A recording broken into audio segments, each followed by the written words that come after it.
Salut à tous. Aujourd'hui, nous sommes le lundi 24 novembre 2025. Larry Johnson est de retour aux États-Unis, en Floride. Bon retour, Larry. I'm here. Je suis là. Et au fait, jolie chemise comme toujours. Belle combinaison.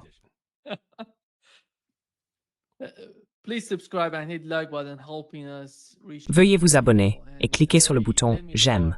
Cela nous aide à toucher davantage de personnes. Larry, permettez-moi de commencer par le cas de Marjorie Taylor Greene. Elle a décidé de démissionner.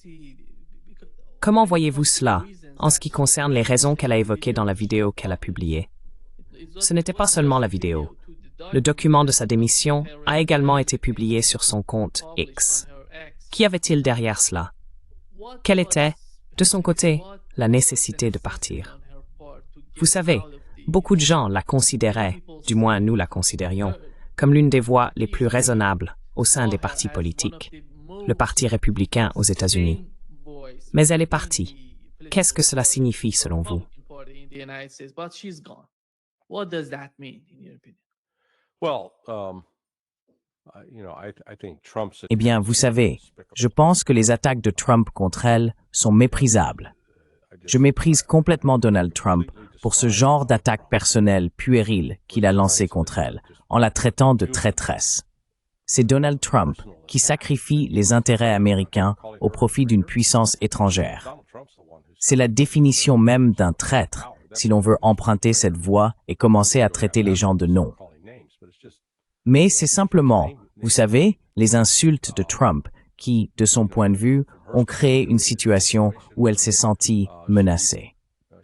Je pense que c'est un des aspects qui ont motivé sa décision, mais je pense aussi qu'elle envisage de se présenter soit au poste de gouverneur, soit à celui de sénateur, une fonction plus élevée, et peut-être même à la présidence. Elle voulait être libérée des pressions politiques qui découlent du fait d'être membre du Congrès, devoir soit suivre la ligne du parti et voter comme il le souhaite, soit être accusée, comme elle l'a été, de saboter le programme du président.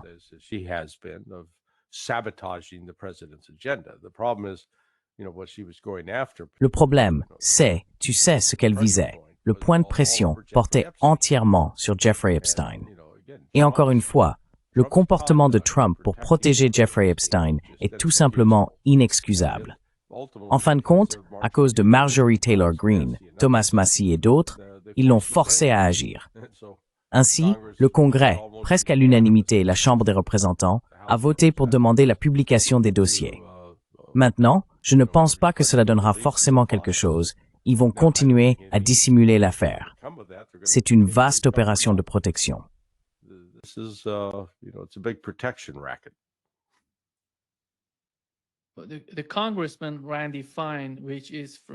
Le membre du Congrès, Randy Fine, qui vient de Floride, ton État, oui, il a déclaré que c'était une bonne journée, qu'il était très bien qu'elle soit partie.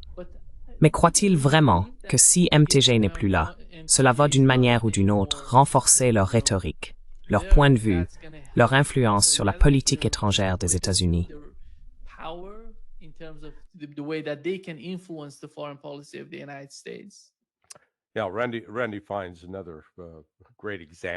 Randy Fine est un autre excellent exemple d'un être humain honteux. Mis à part le fait que quelqu'un d'aussi obèse montre un manque de discipline ou de contrôle dans sa vie, si je froisse les personnes en surpoids, tant pis, apprenez à poser la fourchette. Vous n'avez pas besoin de vous gaver de beignets.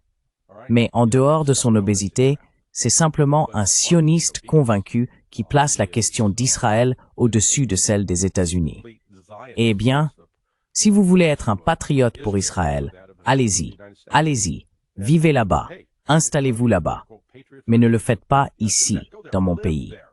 Ne faites pas d'Israël la chose numéro 1 devant laquelle il faut se prosterner pour être un Américain. C'est mal. Donc vous savez, c'est un non-événement. En fait, je pense qu'à la prochaine élection, il pourrait avoir du mal à être réélu. J'espère que ce sera le cas.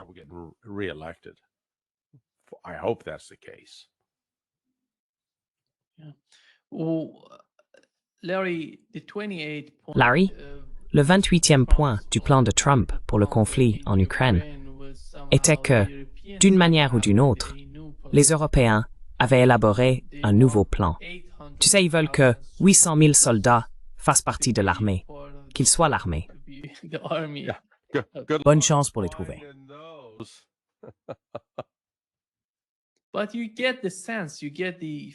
On a l'impression, on sent bien, à la façon dont ils réfléchissent au conflit, qu'ils ne veulent pas mettre fin à la guerre en Ukraine. Ils veulent autre chose. Ils veulent la faire durer encore et encore, parce qu'ils pensent que si la guerre continue, cela affaiblira d'une manière ou d'une autre la Russie. Mais depuis 4 ans, nous n'avons vu aucun signe de faiblesse de la part des Russes. Chaque fois qu'ils parlent du conflit, ils sont plus sérieux. Ils savent ce qu'ils veulent, et ils vont l'obtenir sur le champ de bataille. Mais il ne semble pas que les Européens l'aient pleinement compris. Well, they're living in an alternate reality. is the plan. Eh bien, ils vivent dans une réalité parallèle. C'est la façon polie de le dire. Ce serait une chose si l'Europe et les 3 grands pays, l'Allemagne, la France et l'Angleterre, disposaient d'une industrie de défense intacte et en croissance, ainsi que de solides capacités industrielles. Mais la réalité est tout autre. Elle se contracte, elle ne se développe pas dans les 3 pays. Ce serait une chose si leurs armées se renforçaient et s'équipaient des technologies les plus récentes et les plus performantes. Mais c'est tout le contraire. Cela n'arrive pas. But it's just the opposite. That's not happening. So they continue to agitate with respect to trying to. Ils continuent donc à agiter les choses, essayant de provoquer une confrontation avec la Russie. Mais ils n'ont littéralement pas les moyens de mener un tel combat.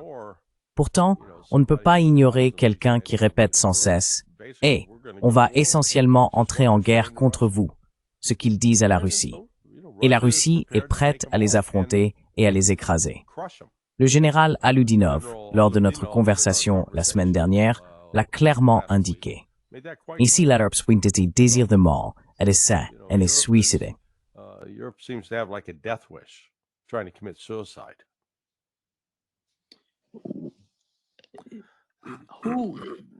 Who has published the document, Larry? Qui a publié le document, Larry? C'est les États-Unis, parce que les médias traditionnels en parlent. Il semble que l'administration de Donald Trump dise que ce sont les Ukrainiens qui l'ont fait. On voit les médias traditionnels essayer d'en rejeter la faute sur Donald Trump et son administration. Alors, qui était derrière tout cela? Et quel était l'objectif de la publication du document? Well, we don't know. There's not just one document. Eh bien, nous ne savons pas. Et ce n'est pas qu'un seul document, il en existe plusieurs versions. Une version a été divulguée à Axios et au Financial Times. Je pense que celle-là a probablement été divulguée par Keith Kellogg, la version qu'ils ont présentée. Ensuite, il y a celle qui a été publiée par un représentant ukrainien, un membre de leur Rada, leur équivalent du Congrès. Donc vous voyez, ils font connaître la position ukrainienne. Ce qui est clair, c'est que la Russie n'a pas eu de document signé et complet. La Russie ne l'a pas divulgué. Je pense qu'au départ, Pepe Escobar a été informé par certaines personnes qu'il pensait que Kirill Dmitriev l'avait divulgué.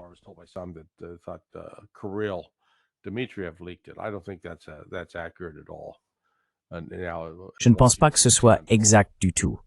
En regardant ce qui s'est passé, il y a plusieurs versions qui circulent, et la Russie a bien reçu quelque chose, mais elle n'a encore rien approuvé. Elle attend de voir ce qu'elle obtiendra officiellement. Je n'ai pas encore vu les nouvelles d'aujourd'hui concernant les réunions à Genève, mais ils sont censés élaborer une nouvelle version pour rallier l'Ukraine. Et s'ils parviennent à rallier l'Ukraine, ils vont essayer de faire ce que j'appelle Minsk 3, présenter à la Russie un nouvel accord qui, eh bien, réglera tout. Faites-nous confiance. Vous savez, je ne pense pas que cela aboutira à une solution négociée. Malgré, que voulez-vous dire par Minsk 3? Parce que cela a... What do you mean by Minsk 3? Because Les identités des 2 ou des 4, elles ne se ressemblent pas du tout. Well, what I mean by Minsk 3 is Eh bien, ce que je veux dire par Minsk 3, c'est souvenez-vous comment Minsk 2 a vu le jour. L'armée ukrainienne avait été battue. Elle subissait de lourdes pertes et était vaincue lors de ce qu'on a appelé la bataille de Debaltsev. Cela s'est déroulé en janvier et au début de février 2015. Comme l'Ukraine faisait face à une défaite considérable, la pression s'est accrue de la part des États-Unis, mais surtout des Européens, de l'Allemagne et de la France, pour bricoler ce qu'on a ensuite appelé Minsk II. Ils en ont été les médiateurs. L'accord a en réalité été signé entre le gouvernement ukrainien et les représentants de Donetsk et de Luhansk.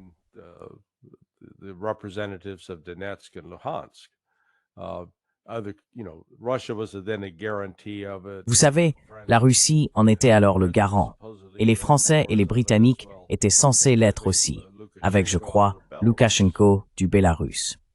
Eh bien, ensuite, comme cela a été reconnu en décembre 2022, Merkel et Hollande ont tous deux déclaré « Oui, nous essayons simplement de faire gagner du temps à l'Ukraine, essentiellement pour qu'elle puisse reconstruire son armée afin de continuer à attaquer la Russie. » Alors, en quoi est-ce similaire? Maintenant, à une bien plus grande échelle, l'Ukraine est en train de perdre la guerre, et l'Occident veut essayer de la sauver. Et il essaie de le faire avec un accord de paix fabriqué de toutes pièces.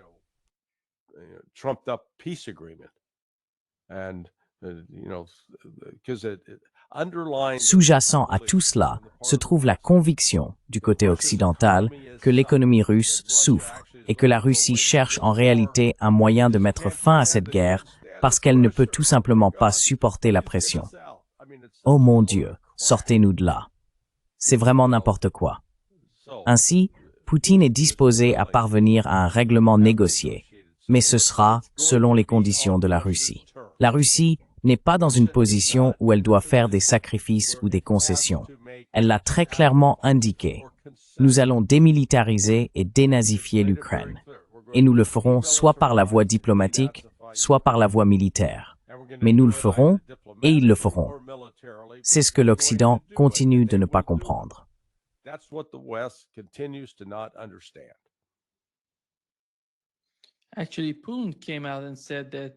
En réalité, Poutine est sorti en déclarant que le document en 28 points pouvait servir de base aux négociations, car il ne voulait pas le rejeter. C'est une attitude d'ordre diplomatique de la part du président russe. Mais selon vous, qu'y a-t-il dans ce document qui pourrait trouver un écho auprès des Russes?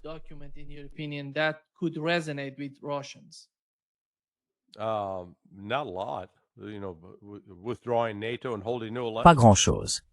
Retirer l'OTAN et ne pas organiser d'élections. Vous savez, même ce qui figure dans ce document est bien en deçà de ce que la Russie va exiger. On pense que l'une des dernières versions, encore une fois, cela dépend de laquelle on parle, suggère que même à Donetsk, il gèlerait la ligne de conflit en place, puis construirait un mur, un fichu mur pour séparer les deux camps, et instaurerait ensuite une zone neutre. La Russie n'acceptera pas cela. C'est insensé. Donc il y a ça. Ou bien la version du législateur ukrainien ou membre de la Rada, celle qui a fuité, stipulait que l'Ukraine pourrait avoir une armée de 600 000 hommes. La Russie n'acceptera absolument pas cela.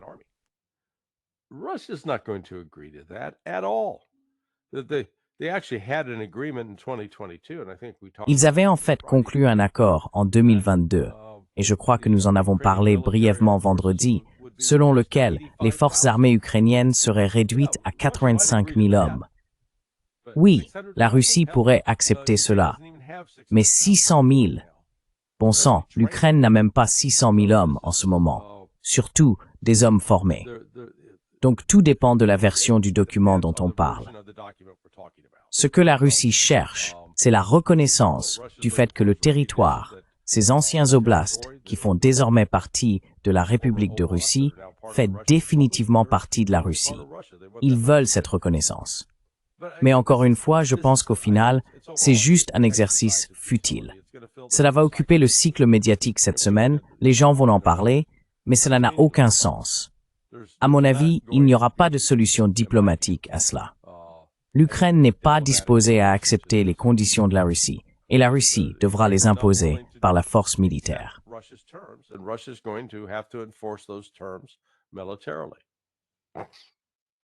Here is Larry. Voici ce qu'a déclaré Donald Trump après sa rencontre avec le nouveau maire de New York, Zohran Mamdani. Larry. Zohran Mamdani. J'aimerais aussi vous interroger sur ce plan concernant l'Ukraine. Le président Zelensky a déclaré aujourd'hui que son pays risquait soit de perdre un partenaire, soit de perdre sa dignité. Il y a eu des critiques selon lesquelles cet accord, vous voulez dire qu'il ne l'aime pas? C'est pas clair, il était plutôt... Il devra s'y faire. Et s'il ne le fait pas, eh bien, tu sais, il devrait simplement continuer à se battre, je suppose. La suggestion que vous avez faite, cependant, était que s'il ne l'acceptait pas, les États-Unis retireraient leur soutien à l'Ukraine. Eh bien, à un moment donné, il va devoir accepter quelque chose. Il ne l'a pas accepté. Vous vous souvenez, dans le bureau ovale, il n'y a pas si longtemps, je lui ai dit « Tu n'as pas les cartes en main. N'oubliez pas, j'ai hérité de cette guerre. Cette guerre n'aurait jamais eu lieu. Je ne l'aurais jamais laissé se produire. J'en ai hérité et je pensais qu'il aurait dû conclure un accord il y a 1 an, 2 ans. L'accord ultime aurait été qu'elle ne commence jamais. Ça aurait été un bon accord. Ça aurait pu être fait aussi si vous aviez eu le bon président. Mais vous n'aviez pas le bon président.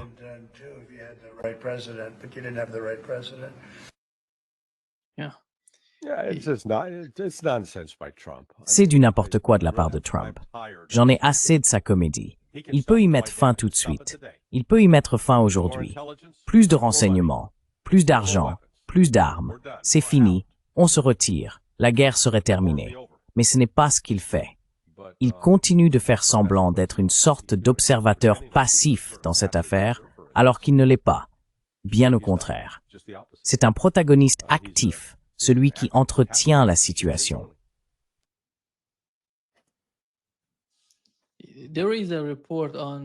Un article du Washington Post cite l'un des responsables américains. Il indique que Donald Trump, le président des États-Unis, n'est pas très impliqué dans les détails du plan de paix, ni même dans le plan de paix lui-même. Tu crois? Bien sûr. Donald Trump s'occupait des détails? Oui, c'est un homme de la vision d'ensemble.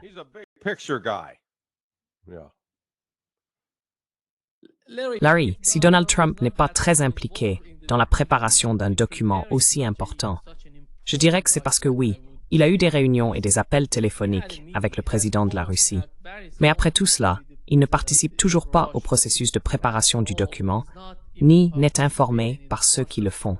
Parce que, comme ce type l'a mentionné, il semble que Donald Trump ne soit vraiment pas très impliqué. Cela signifie qu'il n'est pas informé. Il ne connaît pas la réalité de ce qui se passe en Ukraine, comme il le devrait. Et comment cela va-t-il influencer l'ensemble du processus? Qui est réellement aux commandes? Est-ce J.D. Vance? Je ne le vois pas.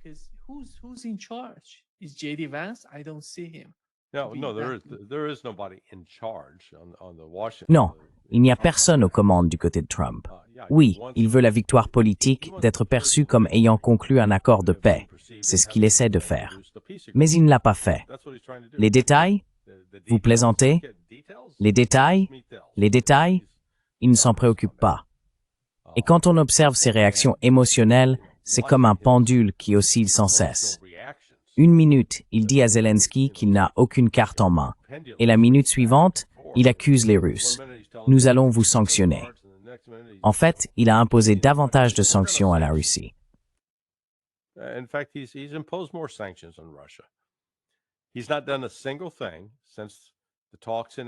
Il n'a rien fait depuis les discussions à Anchorage en Alaska pour démontrer sa bonne volonté envers les Russes. Rien qui dirait « Hey, nous vous envoyons un excellent ambassadeur, quelqu'un qui a un accès direct à moi, quelqu'un qui parle russe et comprend la Russie. » Il ne l'a pas fait. Ils n'ont pas rendu la propriété. Ils n'ont pas rétabli les vols directs aller-retour. Donc, vous savez, Trump mène une sorte de théâtre dans son bureau. Mais le scénario de la pièce ne cesse de changer. Un jour, c'est plutôt pro-ukrainien, le lendemain, c'est anti-ukrainien. So one day it's sort of pro-Ukraine, next day it's anti-Ukraine.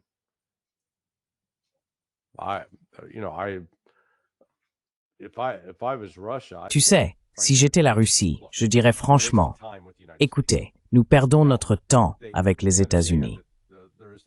Maintenant, ils comprennent qu'il existe une menace de guerre nucléaire. C'est l'une de leurs principales préoccupations. Essayer de désamorcer cela. Mais il arrive un moment où les États-Unis refusent. Et ce n'est pas tant à cause de Trump. Je veux dire, les médias d'entreprise, le Congrès, l'environnement politique, tout est tellement anti-russe qu'à un certain point, la Russie devra simplement s'en aller et dire « c'est fini, nous en avons fini avec l'Occident » et tracer une ligne ferme qui, si elle est franchie, entraînera la riposte la plus forte de la Russie. Quand on regarde,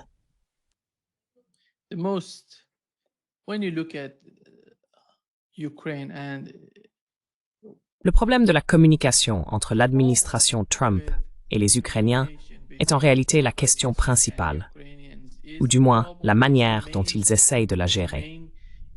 Car si l'on regarde le niveau de communication entre l'administration Trump et les Européens, puis qu'on le compare à celui entre l'administration et les Ukrainiens, c'est là que réside le problème. Alors, quelle est la véritable question en Europe? Quelle est la question principale? eh bien, ce n'est pas un... Tu sais, tu penses que c'est un problème de communication? Non, parce qu'il faut parler avec ces gens-là. On ne peut pas résoudre le problème autrement. Mais tu sais, ils en parlent en ce moment. Rubio évoquait une nouvelle rencontre entre Donald Trump et Zelensky. Alors, quel sera le résultat de cette rencontre?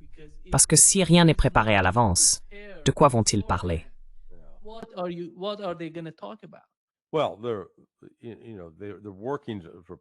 Eh bien, il paraît qu'il travaille à partir de ce document de 28 points.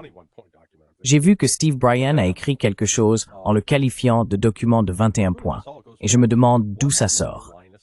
En réalité, tout cela remonte aux présupposés de base.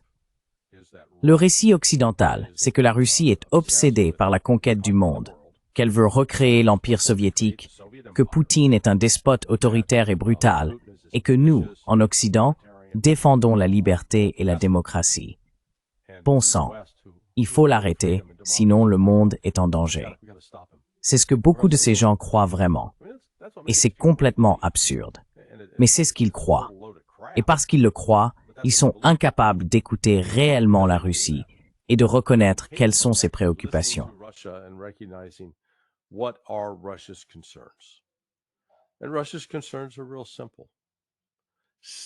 Et les préoccupations de la Russie sont vraiment simples. Arrêtez d'étendre l'OTAN. En fait, j'irai même plus loin.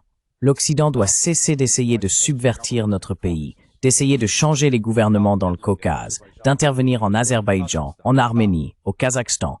Stop. Retirez vos foutues armes de Pologne et de Roumanie. Reculez. Cessez d'étendre l'OTAN. Nous n'allons pas rester les bras croisés pendant que vous essayez de nous détruire. Voilà d'où vient la Russie. Et l'Occident ne comprend pas cela. Donc c'est un peu comme si toi et moi voulions négocier. Disons que tu as une voiture à vendre, d'accord, et que je veux acheter une voiture. Très bien, nous avons une base pour négocier.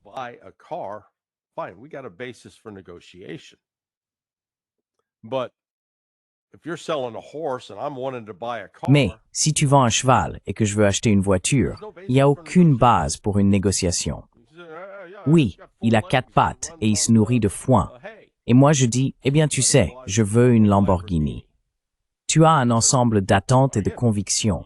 Et moi, j'en ai un complètement différent. C'est exactement là où nous en sommes en ce moment avec cette situation. L'Occident, les États-Unis et l'Europe en général. Ils ont un ensemble de compréhensions et d'objectifs totalement différents de celui de la Russie. Et je comprends pourquoi la Russie fait preuve de patience dans ce processus, espérant revenir à une sorte de base où une véritable discussion serait possible. Mais je ne pense pas que cela arrivera.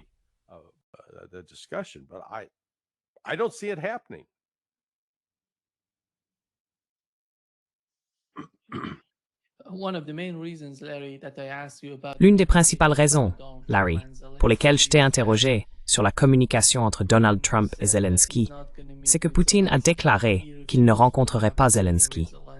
Il a refusé d'avoir une entrevue avec lui parce qu'il sait que le maître se cache derrière Zelensky. Ce n'est pas Zelensky ni son administration. Il veut parler avec le grand patron, pas avec le petit gars qui dirige actuellement l'Ukraine. Et en ce qui concerne Donald Trump, à mon avis, il doit parler avec les Européens. Il n'a pas besoin de parler avec Zelensky.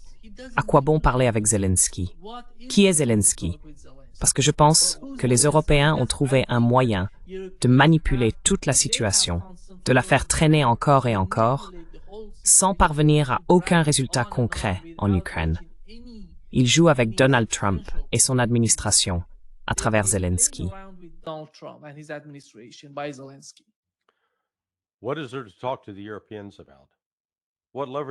De quoi y a-t-il à parler avec les Européens? Quels leviers ont-ils? Ils n'ont absolument rien dont les États-Unis aient besoin. C'est vraiment une question de politique. L'idée que nous voulons être perçus comme entretenant des relations avec eux. Mais franchement, l'Europe est sans importance. Elle est malveillante. Et vous savez, les Britanniques continuent de mener des attaques terroristes et d'aider les Ukrainiens à en mener. Mais ils n'ont pas de ressources. Ce n'est pas comme s'ils disposaient d'immenses réserves de ressources naturelles essentielles au développement industriel ou à l'intelligence artificielle. Il n'y a pas, vous savez, de prodiges en matière de programmation ou d'industrie moderne. Militairement, ils sont faibles.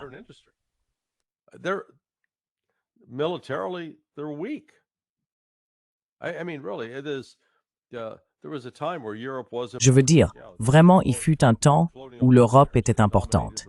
Il y avait des empires coloniaux qui dominaient le monde et qui ont causé beaucoup de morts et de destruction quand on y repense. Mais maintenant, ils se dirigent, vous savez, vers le domaine de l'irrélevance. Ils pensent qu'ils sont importants, ils tiennent des réunions. Et vous savez, ils vont dépenser beaucoup d'argent, de l'argent qu'ils n'ont pas. C'est ça qui est tellement absurde dans tout cela. Donc oui, Trump peut leur parler, mais dans quel but? Ils sont insignifiants. Et je m'excuse auprès des gens d'Europe qui regardent ceci. Vous n'aimerez peut-être pas l'entendre, mais c'est la vérité. Vous êtes sans importance. Honnêtement, vous ne méritez même pas qu'on vous prête attention. On devrait vous ignorer.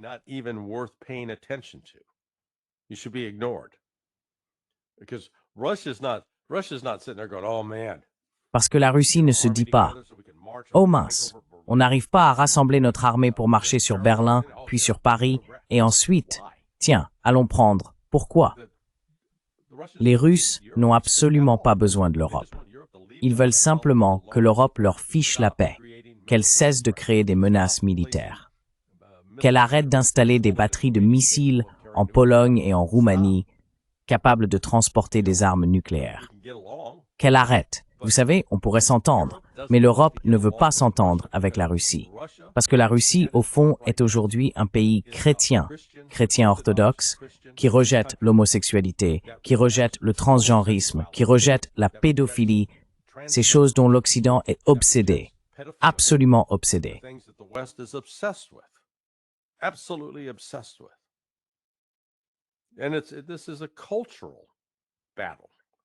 Et c'est une bataille culturelle, car la Russie est perçue comme défendant ses valeurs chrétiennes traditionnelles, même si c'est un pays comptant plus de 140 groupes ethniques et un nombre important de musulmans et de bouddhistes.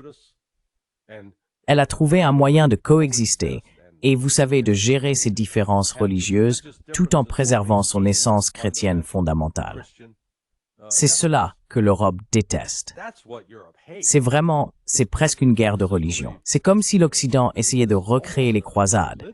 Sauf que cette fois, au lieu de prendre Jérusalem, ils veulent prendre Moscou.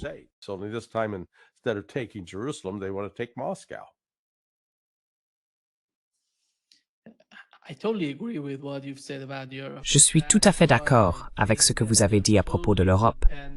C'est pourquoi je pense qu'ils dépendent complètement des États-Unis. C'est pour cela que les États-Unis peuvent exercer beaucoup de pression sur eux pour les inciter à aider dans le cas de l'Ukraine.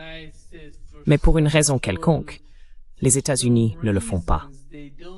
Pensez-vous que Donald Trump lui-même ne veuille pas les entraîner dans le conflit? Il ne me semble pas que ce soit le cas. doesn't seem to me that that's the case. I don't think the United States has a lot of leverage over Europe. Je ne pense pas que les États-Unis aient beaucoup d'influence sur l'Europe. Nous avons encore besoin que les Européens achètent nos bons du Trésor américain. Je veux dire, les États-Unis sont endettés jusqu'au cou. 127, tu vois, avec un ratio dette-PIB de 127. Donc nous empruntons bien plus d'argent que nous ne pouvons en rembourser. Et les Européens en ont acheté une partie. Maintenant, nous essayons de leur faire sortir de l'argent eux-mêmes, qu'ils n'ont pas. Je veux dire, la France est à l'envers sur le ratio dette-PIB, et l'Angleterre est dans la même situation. Leur ratio dette-PIB est d'au moins 100%, et l'Allemagne s'oriente dans cette direction. Tu sais, on a vu dans une version du plan de paix en 28 points l'idée que, oh, tu sais, la Russie, si tu joues bien tes cartes, on te laissera revenir dans le G7, on en fera de nouveau le G8.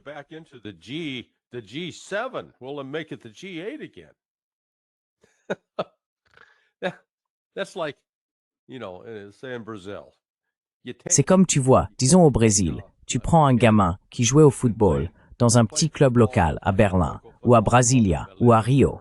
Maintenant, il joue dans l'équipe nationale. Et puis tu reviens et tu lui dis, « Hey, on a une proposition pour toi.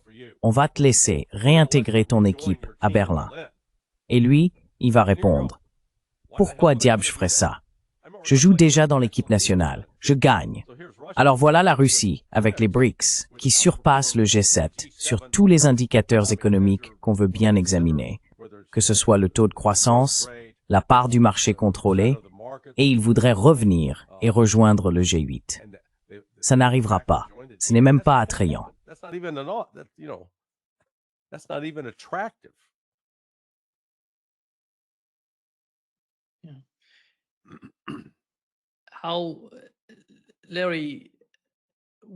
Larry, nous avons appris de l'ambassadeur d'Iran en Russie que la Russie a proposé de former un pacte de défense avec l'Iran et d'autres pays, ceux qui s'opposent aux politiques impérialistes des États-Unis. En gros, ils veulent s'opposer à l'OTAN, se défendre contre l'OTAN. Tu sais, nous en parlons depuis si longtemps, et Paul Roberts en parlait aussi. Penses-tu que ces pays en sont là? Parce qu'il a dit qu'ils négociaient, n'est-ce pas? Ils ont entamé des discussions sur la manière dont cela fonctionnerait comme pacte de défense, essentiellement un pacte de défense contre l'OTAN.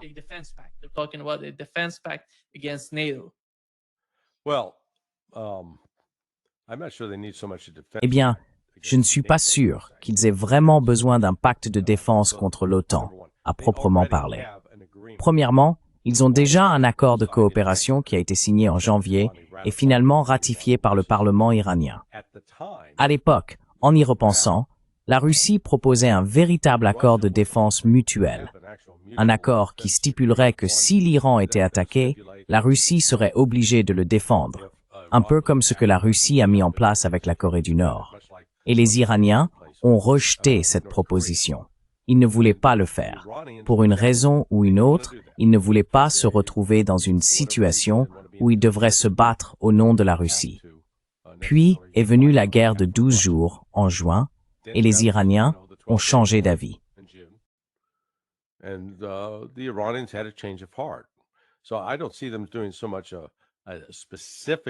Donc, je ne les vois pas conclure un accord spécifique, vous savez, un pacte de défense vis-à-vis de l'OTAN. Je pense qu'il s'agit plutôt de réviser l'accord déjà en place. Le réviser pour y inclure un langage très précis du type « Si vous êtes attaqué, nous vous défendrons. Nous fournirons toute l'assistance militaire et de renseignements nécessaires pour vous défendre. » Oui, je peux les voir proposer quelque chose comme ça, mais nous ne pouvons pas ignorer cela. Vous savez, nous continuons à essayer d'examiner les choses sous des angles très étroits. Cette guerre en Ukraine, maintenant concentrons-nous là-dessus, tout en ignorant que l'Occident mène des programmes de renseignement favorisant la subversion en Géorgie, en Arménie, en Azerbaïdjan, au Kazakhstan, je vous le garantis, au Turkménistan, au Tadjikistan. Les services de renseignement occidentaux ne reculent pas.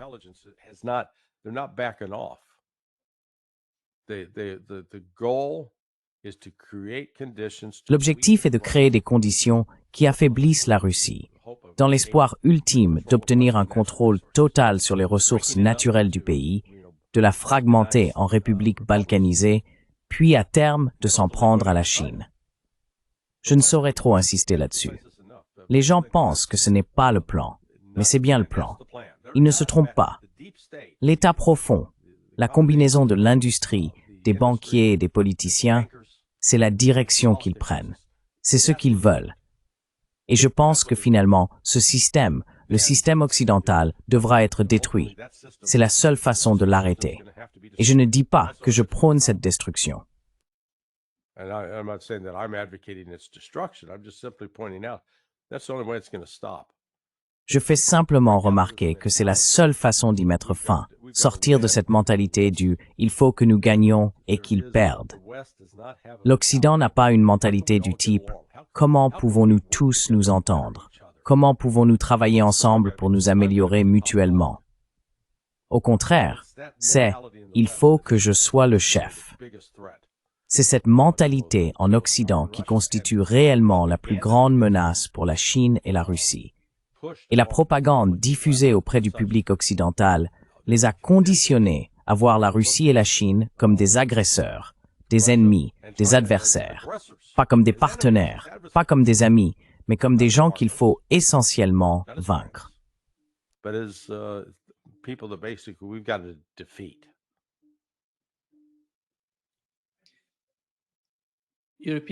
Les Européens demandent à Zelensky d'éradiquer la corruption. Nous savons que l'Union européenne suit cela de près et y porte une attention particulière. Vont-ils aussi demander un poney pour Noël? Désolé, mon Dieu. Désolé de t'interrompre. Vas-y.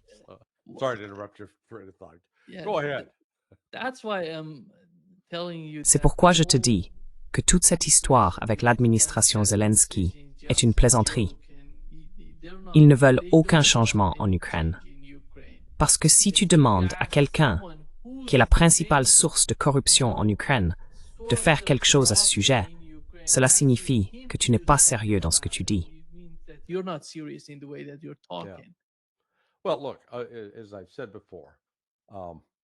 Eh bien, écoutez, comme je l'ai déjà dit, un vieil ami, très cher et partenaire d'affaires, est au cœur de cette affaire. Il a reçu des informations et déposé une plainte de lanceur d'alerte auprès du gouvernement américain, qui fait maintenant l'objet d'une enquête criminelle. Et ce n'est pas quelqu'un qui a tendance à exagérer. Ce qu'il m'a dit, c'est que les informations qu'il a obtenues indiquent qu'au minimum, le gouvernement Zelensky et son entourage ont détourné 48 milliards de dollars. Toutes ces histoires de 100 millions de dollars de corruption, oh, c'est de la petite monnaie. Ce n'est même pas la partie émergée de l'iceberg. C'est comme un flocon de neige au sommet de l'iceberg. Et une grande partie de cet argent a transité par des banques des pays baltes, Estonie, Lituanie. Pas étonnant que Kaja Kallas veuille que cette fichue guerre continue. Elle en tire probablement profit. Ils se sont enrichis.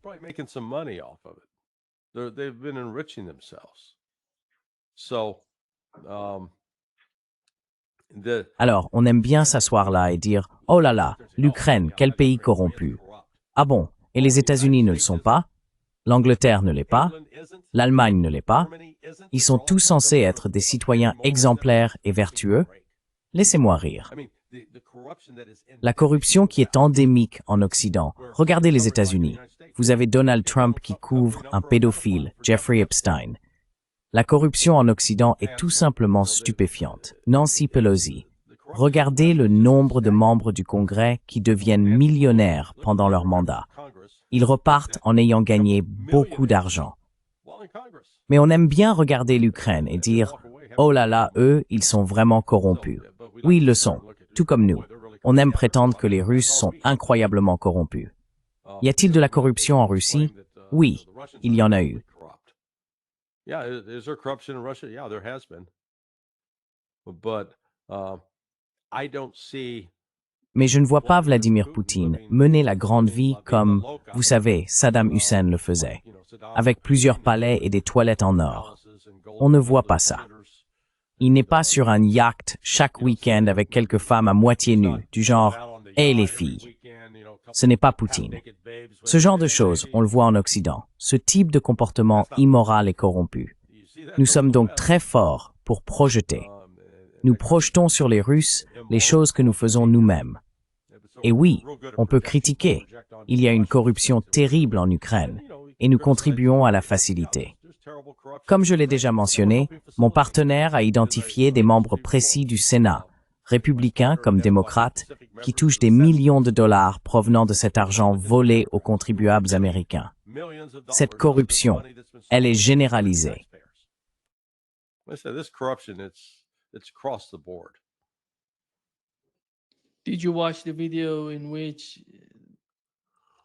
As-tu vu la vidéo où Thomas Massie parle du fait que toute l'affaire Epstein serait à cause d'Israël? Il a dit qu'à cause d'Israël, Donald Trump ne fait que tout embrouiller. Il ne voulait pas publier le document, mais comme ils sont tous caviardés de toute façon, regarde, il a montré quelques pages, toutes noircies. Tu n'apprendras rien de ce document.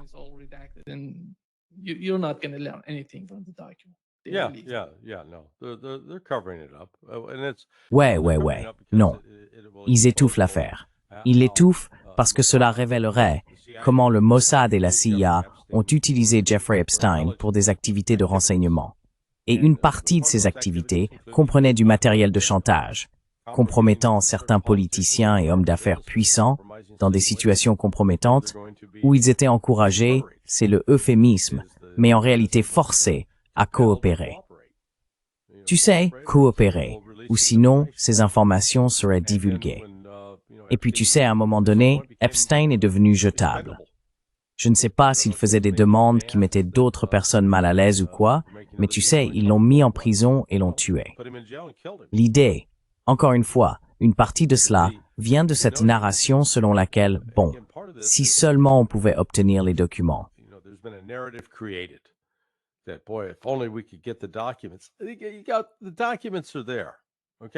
Les documents sont là, d'accord?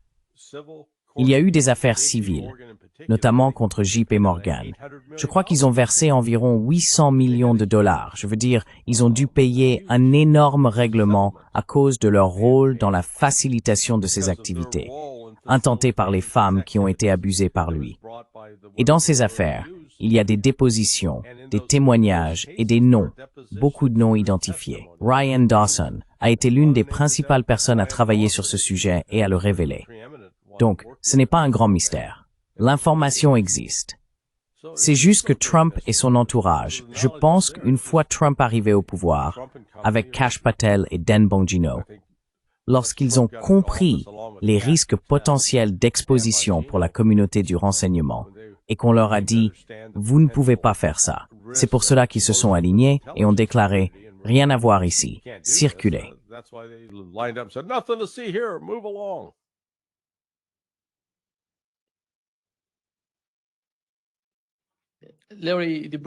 Larry, la commentatrice britannique Melanie Phillips a déclaré qu'il n'existe pas de peuple palestinien. Voici ce qu'elle a dit, Larry.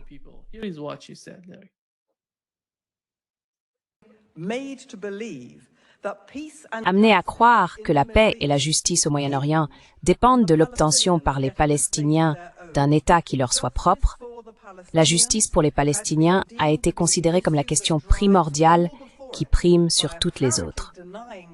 En semblant refuser cette issue heureuse, l'État d'Israël en est venu à être perçu comme l'ennemi de l'humanité tout entière. C'est le grand mensonge auquel nous sommes tous confrontés. Mais le monde juif n'a jamais identifié ce grand mensonge comme tel et ne l'a jamais combattu. Il n'a jamais dit la vérité au monde. Il n'existe pas de chose appelée Palestine. Il n'existe pas de peuple palestinien.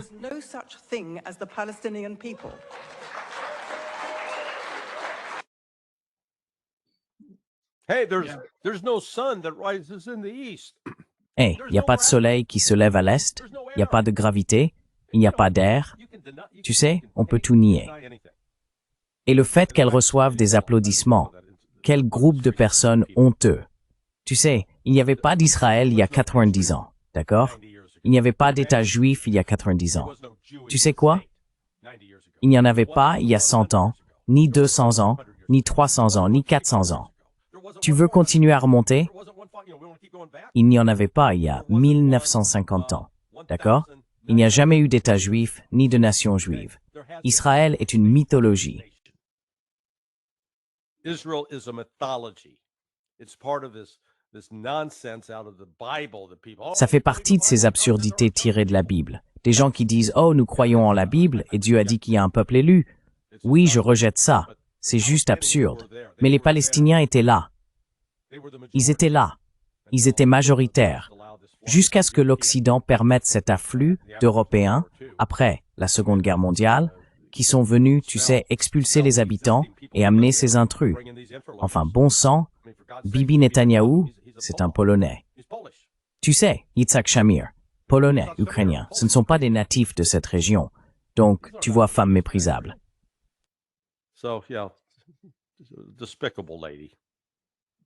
By the way, the new polls in Israel, they show the majority Au fait, les nouveaux sondages en Israël montrent que la majorité de la population soutient les politiques du gouvernement à Gaza, Larry.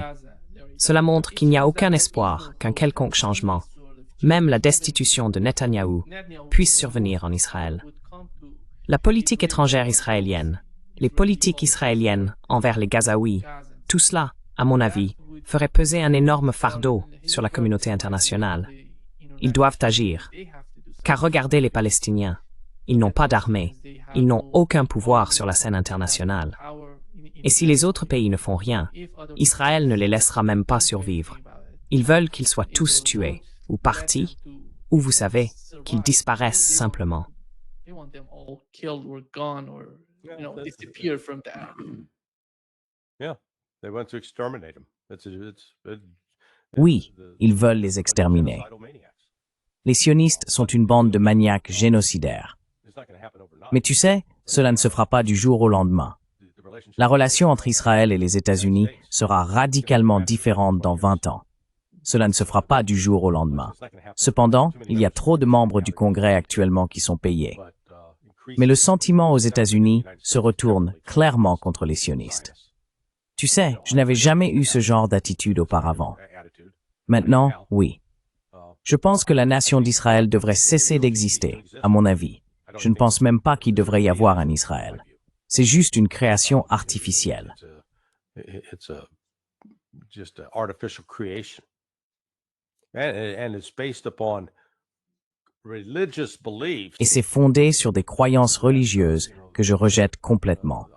Et je sais que ça va mettre en colère beaucoup de sionistes chrétiens. Mais tant pis. Vous croyez à tout un tas d'absurdités. Il n'y a pas de Dieu qui aurait dit que ce groupe particulier de personnes est son préféré et qu'ils peuvent aller dans cette terre et tuer qui ils veulent parce qu'il l'a dit. Désolé, je n'y crois pas. C'est votre histoire, je n'y crois pas. Parce qu'au fond, quand on en vient à ces questions religieuses, c'est une question de croyance, de ce que les gens veulent croire. Et je mets cela dans la même catégorie que de croire que si vous sautez d'un immeuble de 90 étages, vous pouvez retomber sur vos pieds et aller bien. Je ne crois pas à ça non plus. I don't believe that either. Did you watch the video of Donald Trump? As-tu regardé la vidéo de Donald Trump et Mamdani? Non. Il a dit que Mamdani avait été interrogé, si je ne me trompe pas, c'était un journaliste israélien, qui lui a dit « Vous avez accusé les États-Unis de commettre un génocide. Vous avez dit que les États-Unis commettaient un génocide au Moyen-Orient. Le pensez-vous toujours ?» Il a répondu « Je n'ai pas dit les États-Unis. J'ai dit le gouvernement des États-Unis. J'ai dit que le gouvernement d'Israël commet un génocide et que le gouvernement des États-Unis les soutient. » Tu te rends compte, il a dit ça à côté de Donald Trump. C'est incroyable.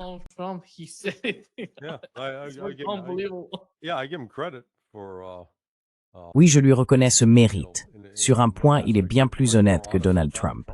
Au moins, il n'a pas reculé ni mâché ses mots.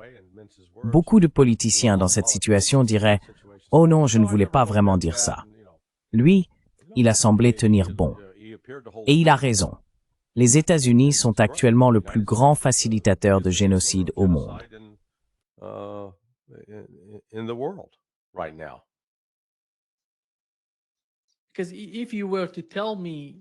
Parce que si vous m'aviez dit, il y a 1 an, ou il y a 2 ans, que quelqu'un serait maire de New York et dirait que l'État d'Israël commet un génocide et que les États-Unis soutiennent un génocide, je n'aurais jamais pu imaginer que cela arriverait. Cela montre à quel point tout change, non seulement à l'extérieur des États-Unis, mais aussi à l'intérieur des États-Unis.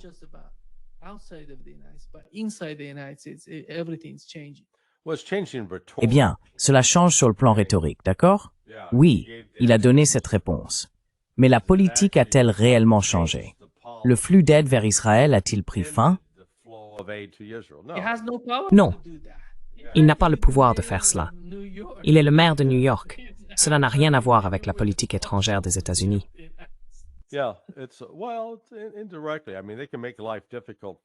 Oui, enfin, indirectement. Je veux dire, ils peuvent rendre la vie difficile aux Nations Unies. Tu sais, il pourrait en fait assez destructeur à cet égard. Mais oui, il est relativement impuissant. Il a une voix importante. Et ce genre de rhétorique, le fait qu'il dise cela, devient de plus en plus la position populaire aux États-Unis, selon laquelle nous considérons les Israéliens comme une bande de voyous meurtriers.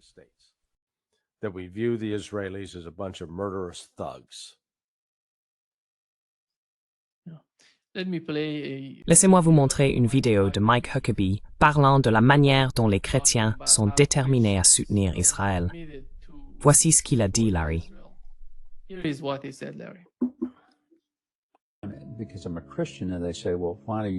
Parce que je suis chrétien, et on me dit, eh bien, pourquoi soutiens-tu autant le peuple juif?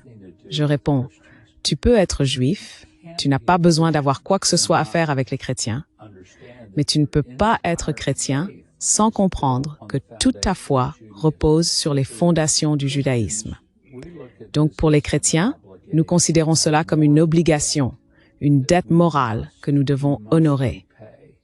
Et par conséquent, je ne comprends pas ceux qui disent « je suis chrétien, mais je ne veux pas vraiment soutenir les Juifs ». Comment peux-tu faire cela? Ce n'est pas la vision de ceux d'entre nous que j'appellerais des croyants bibliques qui acceptent ce que les Écritures disent à propos du peuple juif dans la Genèse 12. Ceux qui bénissent Israël seront bénis, ceux qui maudissent Israël seront maudits. C'est assez simple. Je dis qu'il y a un miracle chaque jour dans ce pays. Oui.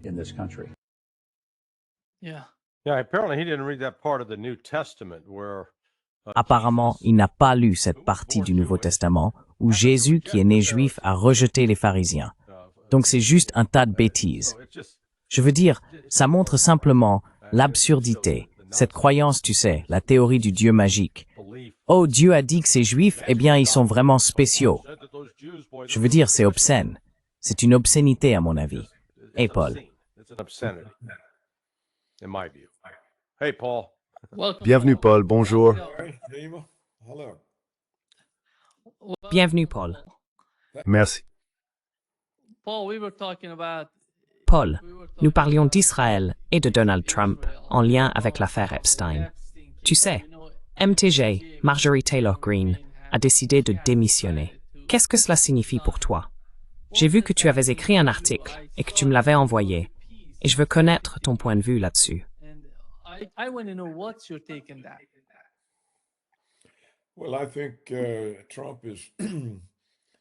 Eh bien, je pense que Trump s'isole en s'en prenant aux deux plus fervents partisans qu'il avait, à savoir Marjorie Greene et Thomas Massie. J'ai trouvé stupide de la part de Trump de les condamner et de s'opposer à leur réélection, car les choses peuvent se retourner contre lui à tout moment pour diverses raisons.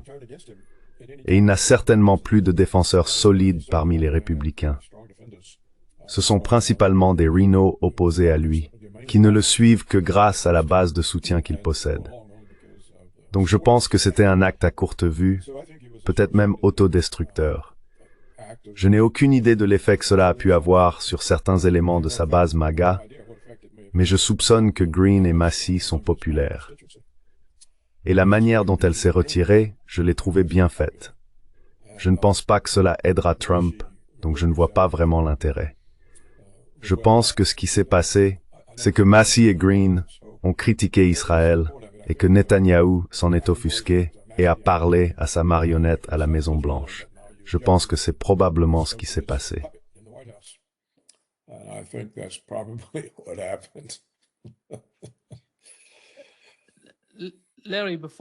Larry, avant que tu partes, que penses-tu de ce qui s'est passé avec l'affaire Candace Owens? Elle dit qu'ils ont essayé de l'assassiner. De quoi s'agit-il? What is that? Well, not tried to assassinate her. She said she's received information. Eh bien, ce n'est pas qu'ils ont essayé de l'assassiner. Elle a dit qu'elle avait reçu des informations selon lesquelles Macron et certains sionistes auraient mis un contrat sur sa tête pour la faire tuer. Parce que, vous savez, elle a le podcast numéro 1 au monde, selon YouTube. Et elle est extrêmement influente. Et ce n'est pas le genre de personne à accepter les récits qu'on lui impose. Elle pose des questions très précises et remet en cause ces récits. Je veux dire, quand elle a déclaré « Hey, vous savez, Emmanuel Macron est marié à un homme. Sa soi-disant femme n'est pas une femme. » Les gens ont dit « Oh, c'est ridicule, c'est n'importe quoi. » Eh bien, écoutez ces podcasts. Elle présente en fait les preuves, ou disons le manque de preuves, que cette soi-disant femme est réellement une femme. Elle affirme qu'elle a eu 3 ou 4 enfants. You know, she claims that she had 3 or 4 kids. Really? Where are the pictures of you being pregnant? Vraiment. Where are the Où sont les pictures of photos the de toi hospital with the enceinte? baby? Où sont les photos de toi à l'hôpital tenant le bébé? Aucune de ces photos n'existe. Et tu sais, si Macron et son entourage avaient voulu la faire taire, il leur aurait suffi de produire cela immédiatement. Ils ne l'ont pas fait. Et cela ignore un fait plus large. Supposons qu'elle ait vraiment été une femme. Alors, comment expliquer qu'une enseignante de 42 ans, c'était son âge à l'époque, ait eu des relations sexuelles avec un garçon de 15 ans, qui était Emmanuel Macron? Tu sais, cela s'appelle un viol sur mineur. Donc au minimum, la soi-disant épouse de Macron est une violeuse. D'accord, c'est un fait établi. Maintenant, est-elle en réalité une pédophile? C'est quelque chose qu'ils vont essayer de prouver devant le tribunal comme étant faux.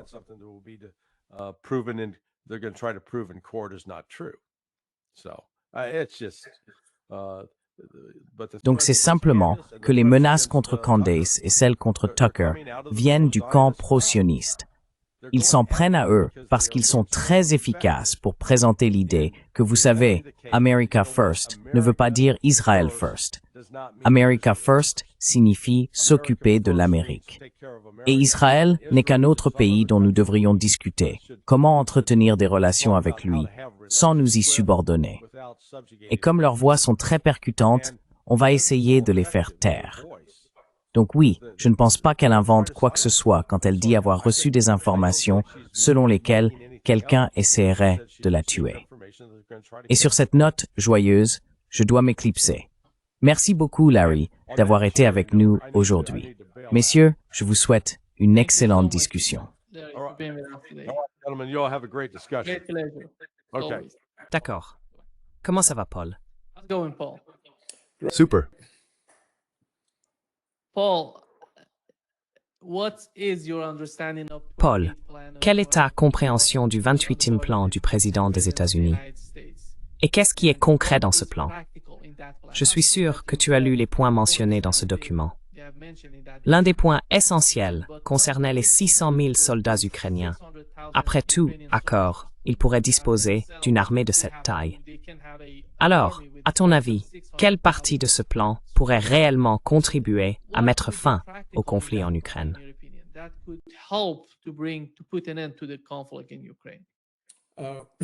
Well, Nima, let me call. Eh bien, Nima, laisse-moi retrouver ça rapidement si je peux. Prends ton temps. Allez, ordinateur, fonctionne. D'accord. Nima, je pense que les 600 000 soldats, ce n'est pas une démilitarisation. Je ne pense pas que ça passera avec les Russes. Je crois que c'est là pour que Trump puisse montrer qu'il fait une concession afin de correspondre à certaines concessions qu'il espère que Poutine fera. Donc je pense que c'est simplement quelque chose qu'ils ont mis là pour que Trump puisse y renoncer en échange du fait que Poutine accepte certaines choses moins avantageuses. Putin accepting some things that are less attractive. As for the plan itself, En ce qui concerne le plan lui-même, je pense qu'il est très attrayant pour Poutine. Et la raison pour laquelle je le pense, c'est qu'il va en réalité plus loin dans le sens de ce que Poutine souhaite que la proposition russe. Par exemple, écoutez ces éléments du plan. Un accord global de non-agression sera conclu entre la Russie, l'Ukraine et l'Europe, et toutes les ambiguïtés des 30 dernières années seront considérées comme réglées. Eh bien, c'est l'accord de sécurité mutuelle que Poutine désire si ardemment, celui qu'il espère obtenir grâce à cette guerre. Voici le prochain élément du plan. Here's the next element of it. A dialogue will be held between Russia and NATO. Un dialogue sera organisé entre la Russie et l'OTAN, sous la médiation des États-Unis, afin de résoudre toutes les questions de sécurité et de créer les conditions d'une désescalade pour garantir la sécurité mondiale et accroître les possibilités de coopération et de développement économique futur. Encore une fois, c'est exactement ce que veut Poutine. L'Ukraine accepte d'inscrire dans sa constitution qu'elle ne rejoindra pas l'OTAN. Et l'OTAN accepte d'inclure dans ses statuts une disposition stipulant que l'Ukraine ne sera pas admise à l'avenir. Encore une fois, exactement ce que veut Poutine. L'OTAN accepte de ne pas stationner de troupes en Ukraine. Encore une fois, exactement ce que veut Poutine. L'Ukraine accepte de rester un État non nucléaire conformément au traité sur la non-prolifération des armes nucléaires.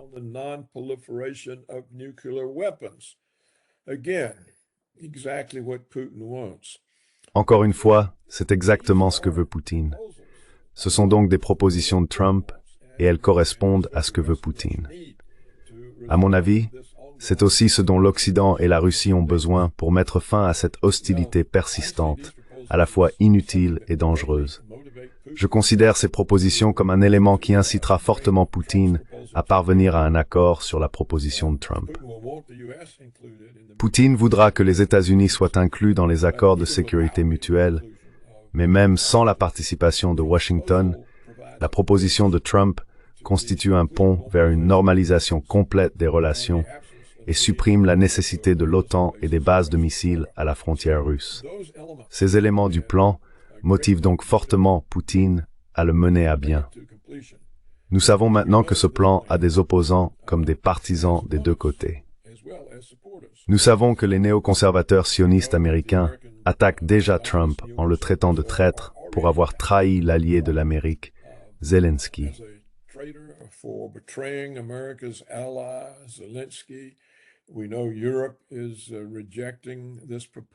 Nous savons que l'Europe rejette cette proposition. L'Europe affirme qu'il ne peut y avoir aucune perte de territoire ukrainien au profit de la Russie, et ainsi de suite. Mais nous savons aussi que Trump est en difficulté avec les Américains du mouvement MAGA. Ils en ont assez de le voir consacrer autant de temps aux problèmes d'autres pays, alors que nous avons tant de problèmes non résolus chez nous. Trump subit donc une forte pression pour en arriver à une conclusion. Et il a compris qu'il ne pouvait pas y parvenir en forçant Poutine à accepter un cessez-le-feu dénué de sens. Cela ne fonctionne pour Trump que s'il peut prétendre avoir apporté la paix. Je pense donc que Trump est fortement motivé à conclure cette affaire. Du côté russe, les intégrationnistes atlantistes, c'est-à-dire les libéraux russes dont l'objectif est d'être réintégrés à l'Occident, ceux dont les intérêts économiques et les relations se trouvent en Occident, y sont très favorables.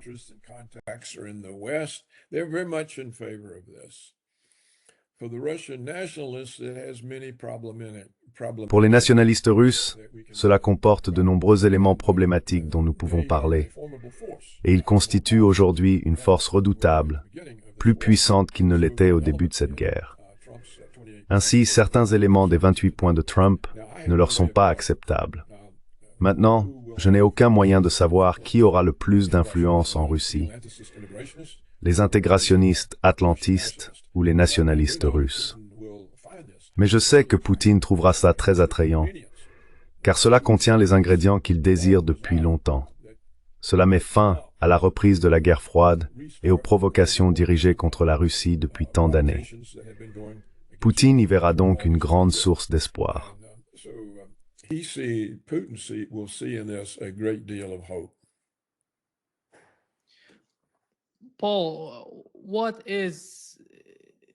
Paul, quels sont selon toi les principaux objectifs de la Russie qui n'ont pas été mentionnés dans ce plan en 28 points? Quand tu regardes la position actuelle de la Russie, qu'est-ce qui est si important pour elle et qui n'a pas été inclus dans ce plan? Eh bien, ce que fait l'accord et qui posera problème.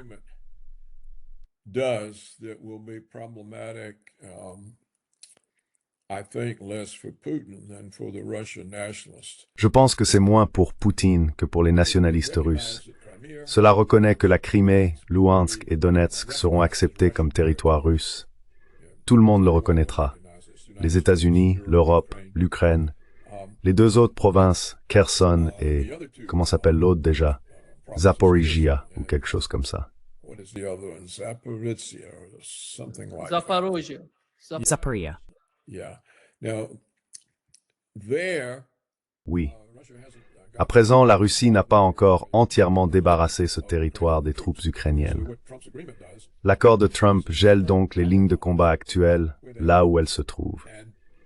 Il accorde une reconnaissance de facto, bien que non officielle sur le plan juridique, aux possessions russes le long de cette ligne de contact.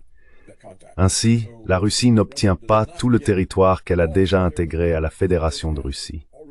C'est le prix de la guerre lente et interminable de Poutine, et cela oblige la Russie à renoncer à d'autres territoires qu'elle contrôle en dehors des 5 régions déclarées comme faisant partie de la Russie.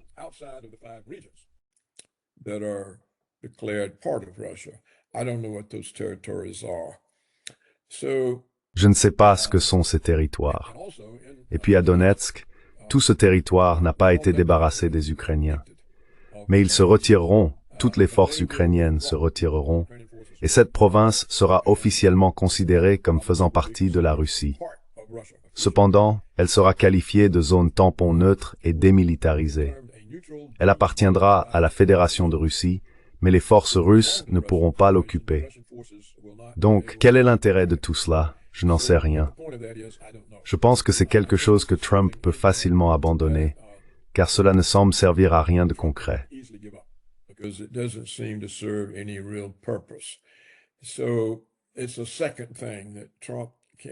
C'est donc une deuxième chose que Trump peut abandonner en échange de l'acceptation par la Russie de certaines des dispositions que nous venons d'examiner, qui ne sont pas compatibles avec une victoire russe sur le terrain et qui seront rejetées par les nationalistes russes. On peut donc voir comment cela pourrait fonctionner.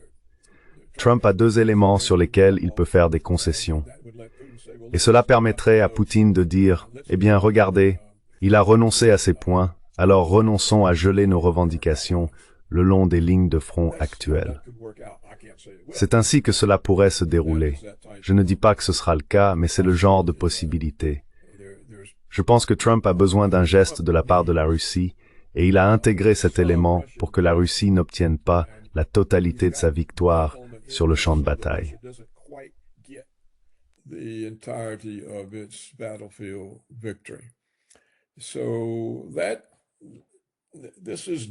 C'est donc faisable, même si c'est vulnérable, car chaque camp a ses opposants, et il peut y avoir d'autres écueils moins évidents. Mais ce que j'ai aussi remarqué, Nima, c'est que fidèle à son style habituel, Trump présente cet accord comme une opportunité lucrative pour les États-Unis. Écoutez le programme mondial de mesures de Trump pour reconstruire l'Ukraine, qui, selon lui, comprend, mais ne se limite pas à la création d'un fonds de développement de l'Ukraine destiné à investir dans des secteurs à forte croissance, notamment la technologie, les centres de données et l'intelligence artificielle. Les États-Unis coopéreront avec l'Ukraine pour reconstruire, développer, moderniser et exploiter conjointement les infrastructures gazières du pays, y compris les gazoducs et les installations de stockage.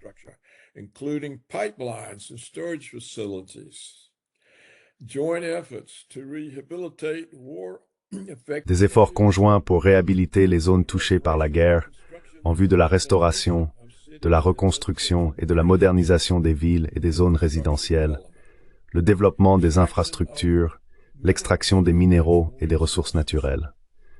Maintenant, d'où vient cet argent? Eh bien, d'après ce que j'ai lu, Une partie doit être financée par les avoirs russes gelés que l'URSS comptait transférer à l'Ukraine afin qu'elle puisse poursuivre la guerre. À la place, l'argent sera versé à des entreprises américaines qui participeront à la reconstruction de l'Ukraine et ces fonds seront complétés par un prêt de la Banque mondiale.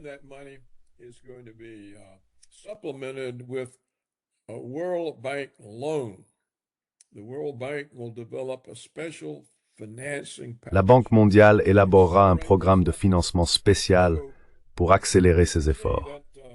Vous pouvez donc voir que Trump rend ce plan très attrayant pour un large éventail d'entreprises américaines. Et il s'appuie probablement sur cet attrait, l'attrait financier pour un grand nombre de sociétés américaines, afin de bloquer toute opposition néoconservatrice ou intérieure.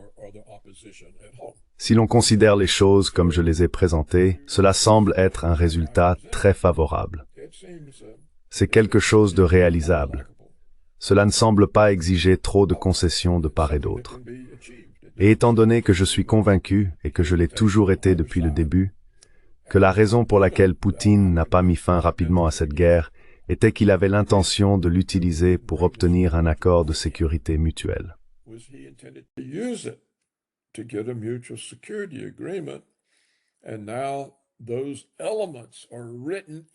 Et maintenant, ces éléments sont inscrits dans l'accord, non pas par la Russie, mais par Trump.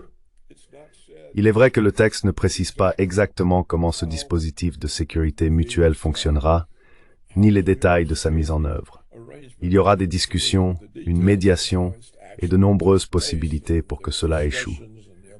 Mais malgré tout, je pense que du point de vue de Poutine, c'est une avancée considérable.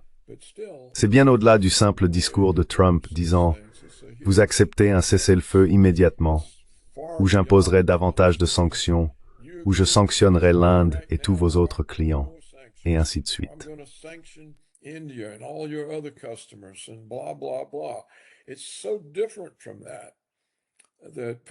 C'est très différent de cela. Poutine, je pense, doit voir cela comme une concession importante, une grande victoire, et la preuve qu'il avait raison de ne pas chercher à terrifier l'Occident en déployant brutalement ses forces et en montrant que la Russie ne peut pas être affrontée militairement. Vous savez, c'était son autre approche possible. Je crois que j'en ai lu quelque chose. Il pouvait adopter une approche douce, ce qu'il a fait, ou une approche dure. Je pense que chacune avait autant de chances de réussir. Il a choisi la voie douce, et voici le résultat. Maintenant, il faut comprendre qu'il y a ici une différence. Pour Poutine, c'est quelque chose de très sincère. Pour Trump, c'est une manière de se sortir du problème ukrainien lorsqu'il est rappelé pour s'occuper de nos propres difficultés. Il est au pouvoir depuis 1 an maintenant, et c'est bien plus long que les 24 heures qu'il avait promises pour régler le conflit en Ukraine.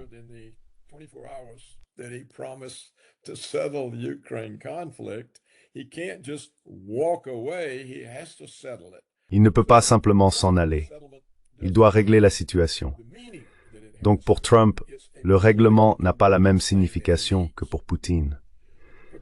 C'est une chose politiquement commode dont il a besoin. Pour Poutine, ce n'est pas cela. Il s'agit d'éliminer complètement l'hostilité occidentale envers la Russie afin qu'il puisse y avoir une normalisation de toutes les relations. Pour Trump, il s'agit de se sortir d'un problème qu'il a avec l'Ukraine. Tandis que l'Amérique MAGA a dit « Nous voulons ton attention ici, chez nous ». Donc pour Trump, c'est une question politique. Cela répond à ses besoins politiques immédiats. Pour Poutine, cela résout un problème fondamental à long terme. Voilà donc mon point de vue. Je suis optimiste, mais nous verrons bien ce qui se passera. Penses-tu qu'il pourrait, est-ce que Donald Trump veut forcer les Européens à...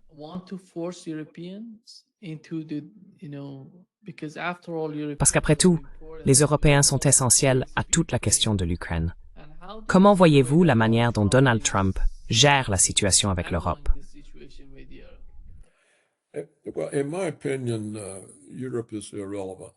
Eh bien, à mon avis, l'Europe est sans importance. Elle est impuissante militairement, elle est impuissante politiquement. Si Poutine et Trump concluent un accord, peu importe ce que l'Europe en pense, cela ne change rien.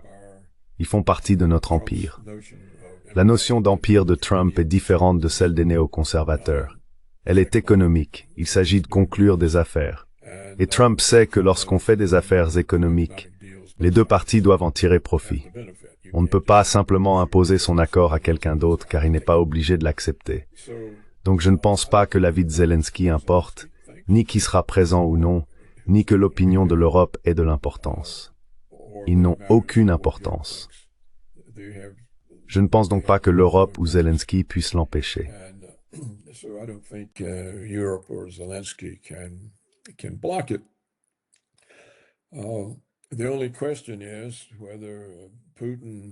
La seule question est de savoir si Poutine, lorsqu'il examine ce qui semble être des voies claires vers un accord de sécurité mutuelle, y voit des pièges cachés ou commence à s'en méfier.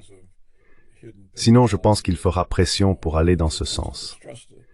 Et comme je l'ai dit, si Trump propose cela, c'est clairement parce qu'il veut que ce soit réglé, afin de pouvoir sortir des ennuis dans lesquels il se trouve et rentrer chez lui pour s'occuper des affaires intérieures, qui sont un vrai désordre, vraiment un désordre. Voilà donc mon point de vue. L'Europe est essentiellement sans importance. Elle ne peut rien influencer par elle-même. Et je ne pense pas que l'Europe veuille se retrouver coincée entre le marteau et l'enclume, ce qui est exactement la situation dans laquelle elle se trouverait si elle était prise entre les États-Unis et la Russie.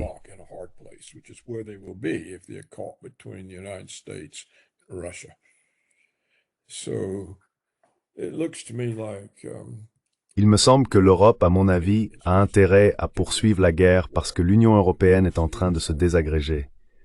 Et la guerre est un moyen de les maintenir unis. Ce sont les bureaucrates de l'UOB qui soutiennent la guerre, car ils la perçoivent comme une menace commune contre laquelle il faut rester unis, ce genre de choses.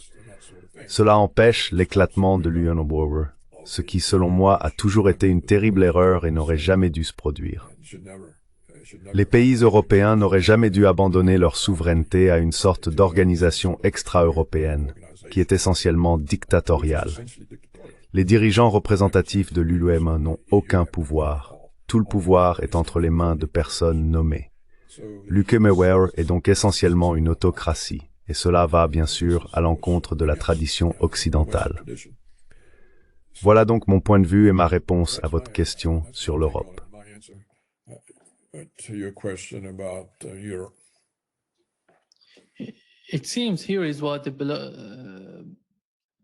Il semble, voici ce qu'a déclaré le président biélorusse Loukachenko. La guerre en Ukraine pourrait bientôt se terminer. Et Donald Trump, aujourd'hui, a parlé de quelque chose de similaire. Il a publié que les gens pourraient être surpris par ce qui se passe. D'un autre côté, un responsable américain a déclaré au Washington Post que Trump ne savait pas vraiment grand-chose et n'était pas très impliqué dans tout le processus de préparation du dossier ukrainien. Comment voyez-vous la participation ou l'implication de Donald Trump dans la préparation d'un quelconque document de négociation avec la Russie? Et comment voyez-vous son rôle en tant que président des États-Unis dans ce contexte? Pensez-vous qu'il renforcera son rôle dans ce document ou pourrait-il être davantage en marge du plan avec peut-être J.D. Vance qui s'en chargerait?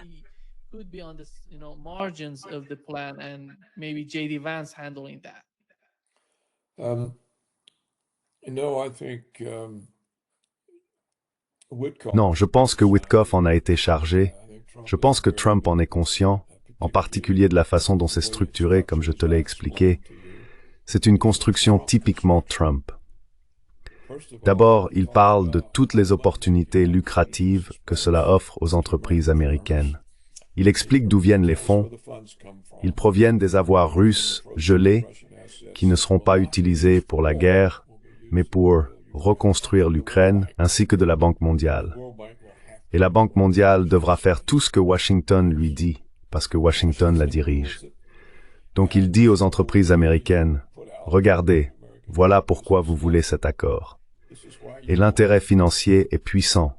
Il l'emportera sur l'intérêt idéologique des néoconservateurs pour l'hégémonie qui est désormais irréaliste.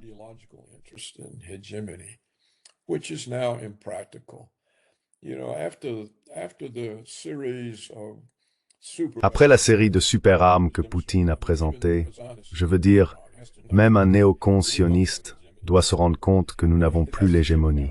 Cela doit être évident. Donc c'est la première étape. Ensuite, l'étape suivante, c'est qu'il a inclus 2 éléments qui vont agacer les Russes, mais auxquels il peut renoncer. Je t'ai dit quels étaient ces 2 éléments. Il peut y renoncer. Et en échange, Poutine peut abandonner quelques points qui irritent les nationalistes russes. Il a donc mis en place une situation où un accord peut être conclu. Les 2 parties parleront de concessions majeures. Et si on y regarde de près, cela sert Poutine et cela sert Trump. C'est tellement différent de Washington disant aux Russes « Donnez-nous un cessez-le-feu sous 7 jours ou nous vous imposerons plus de sanctions. »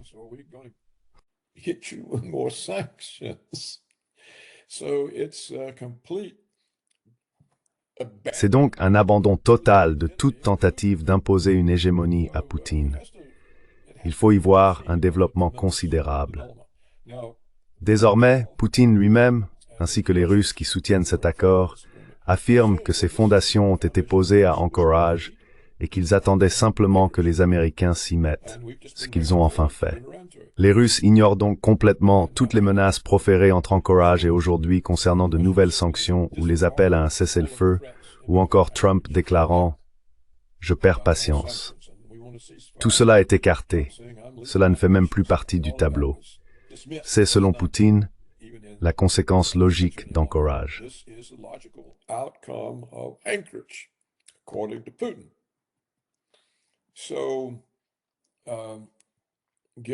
Donc, étant donné l'engagement des Russes envers les négociations, si c'est le résultat logique d'Anchorage, qui a été une percée, ou du moins présentée comme telle, et qui semble maintenant l'avoir vraiment été, alors Poutine ne va pas la saboter.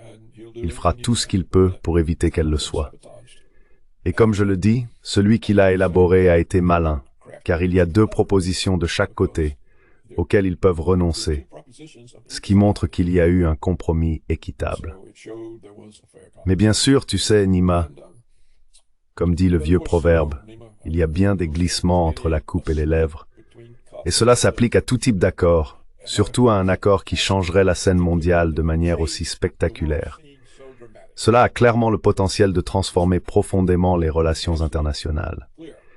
Et cela touche de nombreux intérêts, dont tous ne savent pas exactement comment ils seront affectés, et ainsi de suite. Nous ne pouvons donc pas supposer que c'est une affaire conclue ou une certitude. J'ai simplement essayé de montrer pourquoi cela présente de bonnes perspectives, et je l'accueillerai favorablement, car si cela échoue, alors ce qui va se passer en Russie, c'est que l'approche conciliante sera terminée.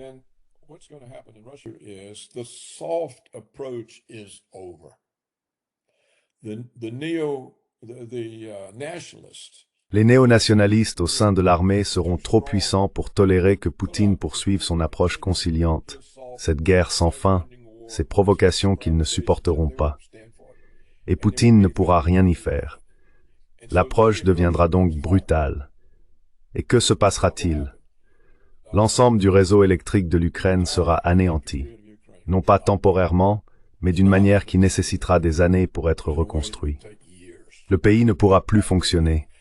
Il sera plongé dans l'obscurité pendant les heures nocturnes. Il n'y aura aucun moyen de déplacer des troupes. Kiev, le gouvernement à Kiev, sera visé et détruit. Tous les transports ferroviaires, maritimes et aériens vers l'Ukraine seront interrompus. Poutine dictera les conditions de la reddition.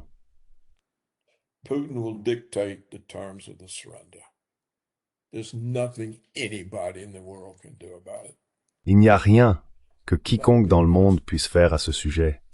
Ce sera la conséquence. Et je ne pense pas que ce soit une mauvaise conséquence non plus, car cela dit à l'Occident, « Regardez, nous nous sommes trompés, nous avons mal jugé Poutine, nous pensions qu'il était facile à gérer parce qu'il ne faisait jamais rien, qu'il n'imposait jamais ses lignes rouges, nous pensions qu'il était lâche, qu'il évitait tout type de conflit avec l'Occident.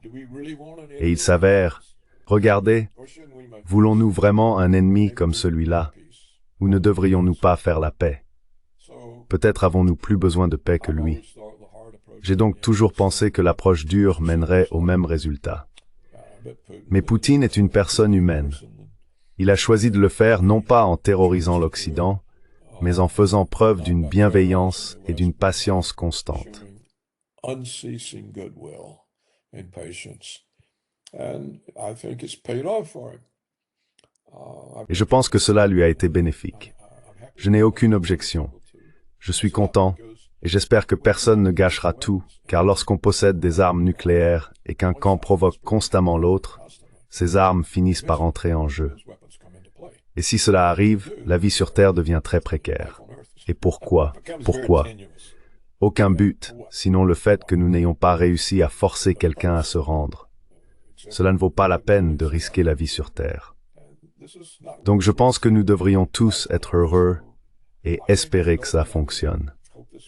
J'ai essayé de montrer quels seraient certains des pièges et qui sont les parties opposées, et j'espère que les gens le remarqueront, le garderont à l'esprit et utiliseront leur voix de la bonne manière. And use their voices in the right way. We don't need voices used to undermine an agreement. Nous n'avons pas besoin de voix qui sapent un accord comme celui-ci. Il n'y a plus besoin de l'OTAN depuis l'effondrement de l'Union soviétique. Aucun. Mais les néoconservateurs y ont vu une occasion d'empêcher la montée de la Russie, comme le préconise la doctrine Wolfowitz. Et c'est ainsi qu'elle a été utilisée, pour provoquer et menacer la sécurité d'un grand pays armé jusqu'aux dents d'armes nucléaires. C'est une politique stupide à poursuivre. Il n'y a aucune justification à la présence de l'OTAN aux frontières de la Russie. Écoutez, cela saute aux yeux depuis longtemps. Non seulement d'après les déclarations de Poutine, mais souvenez-vous du conflit en Ossétie du Sud. C'était quoi? 2008? Je crois que c'était en 2008, lorsque les États-Unis ont formé l'armée géorgienne et l'ont envoyée en Ossétie du Sud, un territoire disputé qui refusait.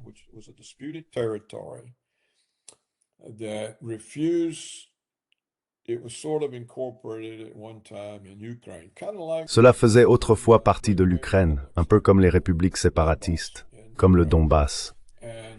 Et lorsque la République de Géorgie s'est séparée de la Russie et est devenue indépendante, l'Ossétie du Sud a déclaré « Nous ne partons pas, nous sommes Russes ».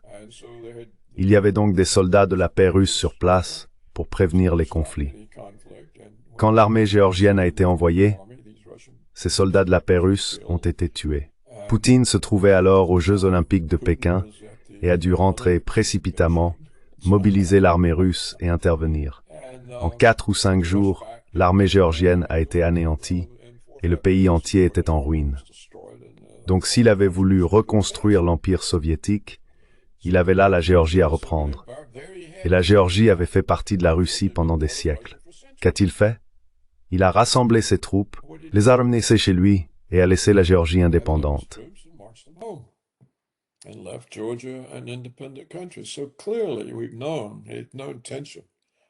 Il est donc clair que nous savions qu'il n'avait aucune intention de reconstruire, car il en avait une partie sous la main, mais il l'a rendue.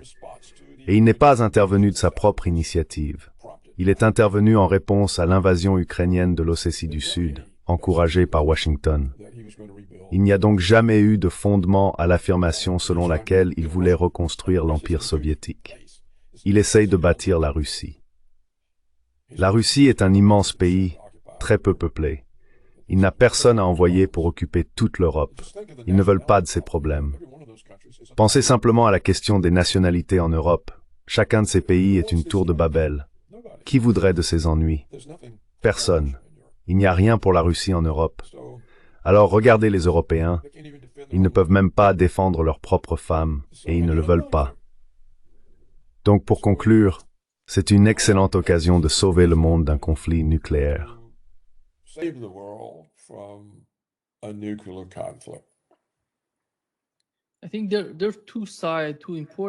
Je pense qu'il y a 2 aspects importants dans l'accord.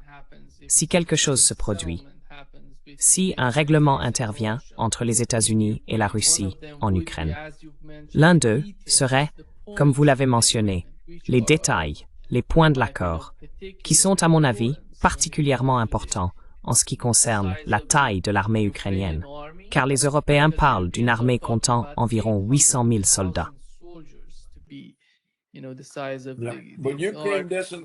Mais l'Ukraine n'a pas 800 000 soldats, et 600 000 est le chiffre sur lequel Trump renoncerait. Is the figure Trump will give up on. That's the problem. You remember Minsk C'est bien là le problème. Vous vous souvenez de l'accord de Minsk II. Dans cet accord, au lieu de, vous savez, s'y conformer, ils ont constitué une armée de 700 000 soldats avant le conflit en Ukraine, avant que la guerre en Ukraine ne commence. Je pense que l'une des principales préoccupations du côté russe est de garantir que cela ne se reproduise jamais. guarantee that would never happen again. Yeah. And I think Oui, et je pense que les Russes comprendront cela. Ils réussiront. Les 600 000 soldats dans l'accord de Trump font partie des points prévus pour qu'il y renonce en échange de l'acceptation par les Russes de la ligne de front dans les régions hors du Donbass comme ligne de la Russie. Donc tu vois, je ne m'attends pas à ce que Poutine renonce à la démilitarisation. Je ne m'y attends pas. Et je pense que Trump le sait. Je pense que ce point a été inclus pour que Trump puisse y renoncer en échange d'une concession de Poutine. Tout comme j'ai identifié l'autre point. Le point de Trump est là pour être abandonné afin que Poutine fasse lui aussi une concession. Donc je ne suis pas inquiet. Je ne pense pas que les 600 000 soient significatifs, car c'est un élément sacrificiel. Il y a deux éléments clairement sacrificiels dans le plan de Trump. Et on peut voir à quoi ils servent. Quelles sont les deux concessions qu'ils veulent obtenir de la Russie? the two concessions they want from Russia. I think it's difficult for Trump to give everything. Je pense qu'il est difficile pour Trump de tout céder. Il doit obtenir quelque chose des Russes. Et je pense que ce sont les deux choses qu'il concède pour obtenir quelque chose en retour. Il ne peut pas tout donner. Je pense que c'est ainsi que tout cela est structuré. Et c'est pourquoi je pense, oui, qu'il y a participé. Apparemment, Witkoff aussi. Et si c'est le cas, et que cela n'est pas truffé d'embûches que je n'aurais pas décelées, alors je dois réévaluer mon opinion sur Witkoff et penser qu'il s'est révélé être une meilleure ressource pour Trump qu'il ne me paraissait. Donc je dirais que les propositions sont bien réfléchies et bien construites pour aboutir à un accord. Et je pense que nous devons soutenir cela. I think we have to support that. Now, Supposons maintenant que tout commence et qu'au fil du temps, d'une manière ou d'une autre, peut-être, Trump perde les élections de mi-mandat ou même les perde complètement. En politique américaine, on ne sait plus si l'on a perdu une élection ou si elle a été volée. Et nous savons que les démocrates sont organisés pour voler des élections, surtout les élections locales et d'État. Ce sont des maîtres en la matière. Tout est en place pour eux. Ils peuvent voler l'élection, puis saboter tous les accords qui déterminent les arrangements de sécurité mutuelle. Comment faire pour éloigner l'OTAN des frontières russes? De toute évidence, il faut retirer la base de missiles de Pologne, retirer la base de missiles de Roumanie et cesser de financer les gouvernements russophobes.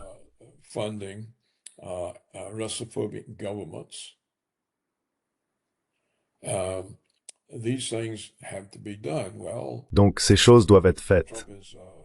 Eh bien, si Trump se voit refuser une majorité républicaine, il faut l'accepter à cause de la circonscription.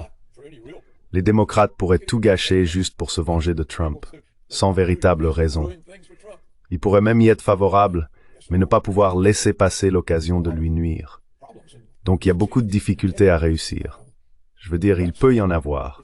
Mais malgré tout, c'est une voie tellement différente de celle des provocations constantes qui s'aggravent sans cesse. Il vaut la peine d'emprunter cette voie, de travailler dur, de rester vigilant et de ne pas se laisser provoquer à prendre une mauvaise décision.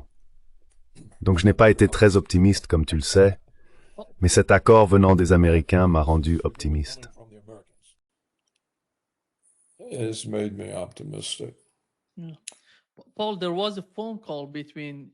Paul, il y a eu un appel téléphonique entre Xi Jinping et Donald Trump.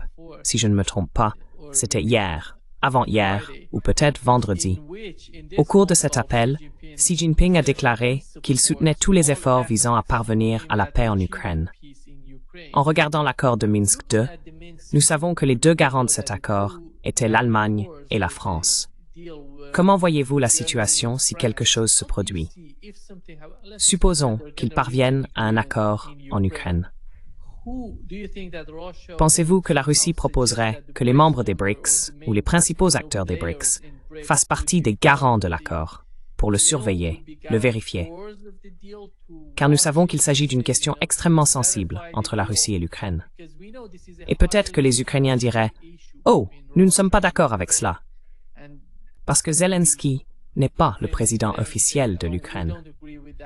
Il va signer quelque chose qu'il n'a pas le pouvoir de signer. Si quelqu'un d'autre arrive au pouvoir en Ukraine, il pourrait dire « Je ne suis pas d'accord avec ce que Zelensky a signé ».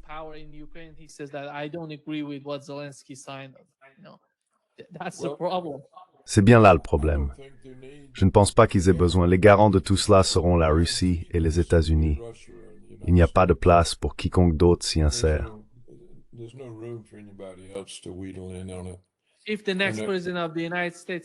Si le prochain président des États-Unis dit « Je ne suis pas d'accord », vous savez, nous avons eu la même situation avec l'accord entre l'Iran et les États-Unis, puis Donald Trump est arrivé et s'en est retiré. C'est là le problème, Paul. Quand on parle des États-Unis, on ne sait jamais qui sera le prochain président, ni quels seront les principaux objectifs de ce futur président.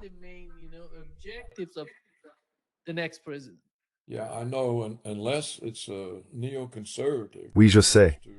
À moins qu'il ne s'agisse d'un néoconservateur qui veuille revenir à la doctrine de l'hégémonie américaine sur la Russie, la Chine et l'Iran, je ne peux pas imaginer qu'une telle personne soit tolérée. La dernière chose, je veux dire, c'est que le peuple américain est plutôt insouciant et inattentif. Mais la dernière chose que le monde souhaiterait, c'est un retour aux hostilités pouvant mener à une guerre nucléaire. Et je pense que la supériorité militaire de la Russie est désormais évidente pour le monde entier. Je ne crois pas que quiconque se fasse encore d'illusions sur la possibilité que l'Europe entre en guerre contre la Russie, ou que les États-Unis le fassent d'ailleurs. Donc je pense qu'une fois qu'on s'engage sur la voie de la paix, il est difficile pour quelqu'un de la faire dérailler. Il serait peut-être plus probable que les ennuis viennent de l'intérieur de la Russie.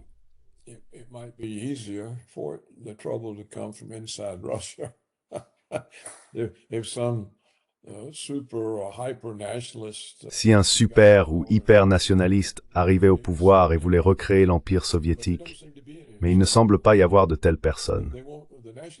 Les nationalistes veulent défendre les intérêts nationaux russes. Ce ne sont pas des bâtisseurs d'empire. Donc je ne pense pas, Nima, qu'il y ait un marché pour ce genre de personnes dans l'un ou l'autre pays. Et si un tel individu apparaissait en Ukraine, il serait simplement écrasé. L'Ukraine n'a aucun pouvoir, et elle va être complètement entre les mains des entreprises américaines. Si l'accord de Trump se concrétise, je t'en ai lu tous les détails, c'est essentiellement les États-Unis qui prennent le contrôle de l'économie ukrainienne.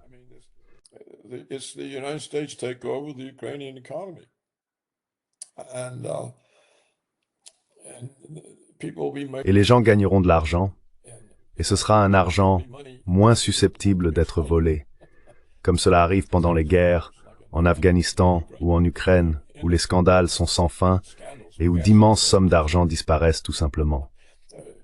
Les entreprises sont bien plus prudentes avec leur argent. Elles ne laissent pas les gens le faire disparaître. Je ne pense pas qu'il y ait un marché pour que ton gars vienne tout gâcher. Je ne crois pas. Et je pense que certains membres raisonnables de l'Union MML, les petits pays, la Slovaquie, la Hongrie, voient l'UMEOB échouer. Cela n'a jamais eu de sens.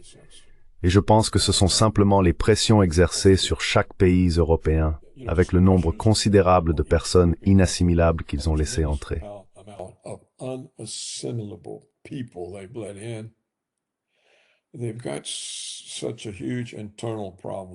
Ils ont maintenant un énorme problème interne. Leur survie dépend vraiment de leur capacité à gérer cette très grande population qui a une culture totalement différente, des valeurs totalement différentes et qui manifeste de l'hostilité envers le pays d'origine. C'est leur défi, pas la Russie. et c'est un défi bien plus dangereux que la Russie. Ce matin, je regardais un article sur Ernst Review que quelqu'un avait rédigé, et il est rempli de photographies de classes de fin d'études, écoles primaires, lycées. En Irlande, de tous les endroits, elles sont entièrement composées d'élèves noirs. L'Irlande. Il n'y a qu'une seule petite fille blanche dans toute la classe de fin d'études.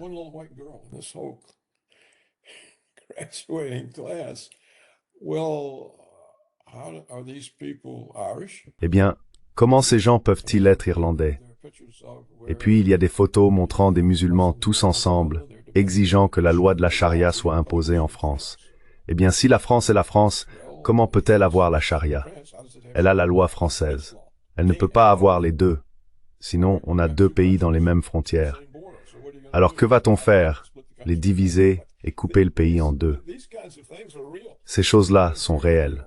Elles sont très réelles. Réfléchissez, tout le monde parle des Noirs et des Blancs, mais pensez à tous les génocides de Noirs en Afrique. Les Noirs se tuent entre eux. Vous savez quel était ce terrible génocide au Rwanda? Les Tutsis et les... qui déjà? Les deux groupes. C'était un génocide. Pendant des années, ce qui comptait en Afrique, c'était de savoir quelle tribu contrôlait le gouvernement. Et si vous apparteniez à la mauvaise tribu, mon ami, vous le payiez cher.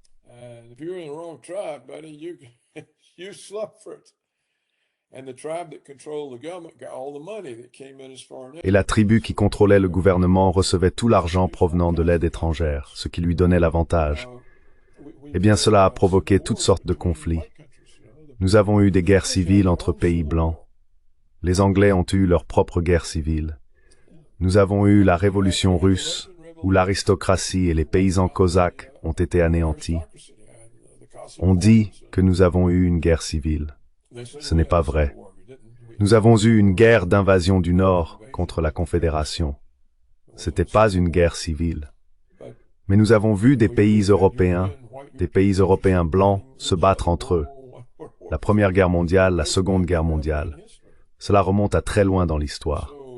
Ce sont donc les véritables problèmes que l'Europe s'est elle-même créés. Ils doivent trouver un moyen de faire face à ces problèmes. Et c'est un immense défi. Ils n'ont ni l'énergie, ni l'argent, ni l'interjustice.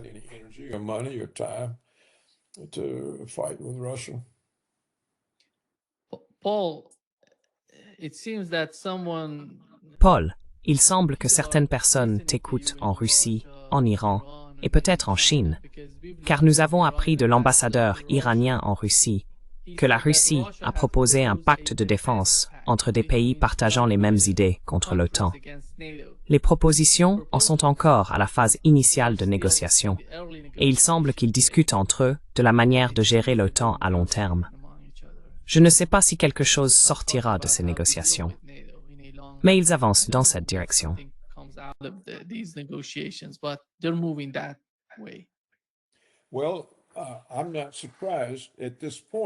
Eh bien, je ne suis pas surpris à ce stade, parce que voyez-vous, si j'étais Poutine et que je regardais ce document que Trump a présenté et qu'il contient ces éléments, je les ai lus, visant à mettre fin à la confrontation entre la Russie et l'Occident, une façon d'éliminer l'OTAN serait la menace d'un accord de défense mutuelle russo-chino-iranien. Donc bien sûr, Poutine veut lancer cela.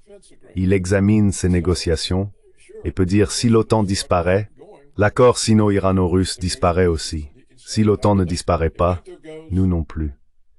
Cela devient donc un autre moyen de négociation pour mettre fin à la présence de l'OTAN aux frontières de la Russie.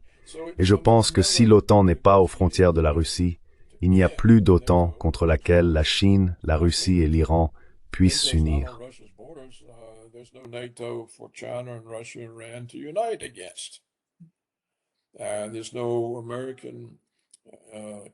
Et il n'y a pas d'empire américain contre lequel ils puissent s'unir. Donc je veux dire, Poutine est assez intelligent pour le voir, et c'est clairement un puissant atout de négociation pour lui. D'accord? Soit l'OTAN disparaît, soit vous faites face à cela. Ce serait merveilleux si les choses se passaient bien. Comme je le dis, j'ai toujours été très pessimiste quant aux résultats, et je ne veux pas me laisser emporter maintenant par l'espoir et aller complètement dans l'autre sens. Je me rends compte qu'il y aura de nombreux défis à relever. Je souligne simplement que cela présente des possibilités, et j'ai essayé d'expliquer clairement pourquoi cela en présente. Cela séduit le monde des affaires américain, cela répond aux besoins de Trump, cela correspond à ce que Poutine veut vraiment. C'est conçu de manière à ce qu'il puisse parvenir à un accord. It's structured so they can make an agreement. Now, they may fail despite the Ils peuvent échouer malgré la façon dont la proposition est structurée. Mais elle n'est certainement pas conçue pour aller à l'encontre d'un accord, contrairement à toutes les propositions précédentes de Trump. Alors, observons cela de près et essayons de voir qui aide et qui ne le fait pas, et tenons-les responsables ou félicitons-les. Voyons comment cela évolue. J'ai identifié les partisans et les opposants, et il peut y en avoir d'autres dont nous ne sommes pas encore au courant. Je ne pense pas que l'Europe compte. Je ne pense pas que l'Ukraine compte. C'est à l'intérieur de la Russie. C'est ici. Je veux dire, peut-être que vous savez, si Candace Owens craint d'être assassinée et que Tucker Carlson s'en inquiète, alors Trump peut s'en inquiéter aussi. Et c'est une chose. That's one thing. Imagine an assassination they blame on Russia. Imaginez un assassinat dont on accuserait la Russie. C'est une façon de l'arrêter. Cela saboterait tout. Oui, c'est vrai.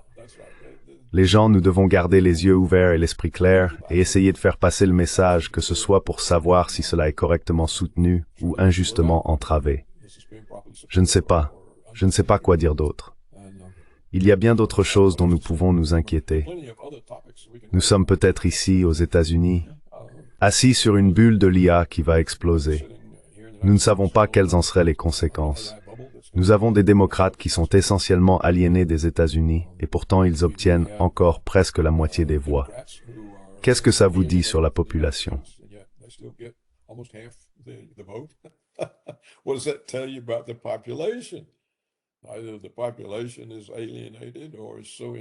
Soit la population est aliénée, soit elle est tellement confuse qu'elle ne sait pas ce qui se passe, ni quelle est la différence.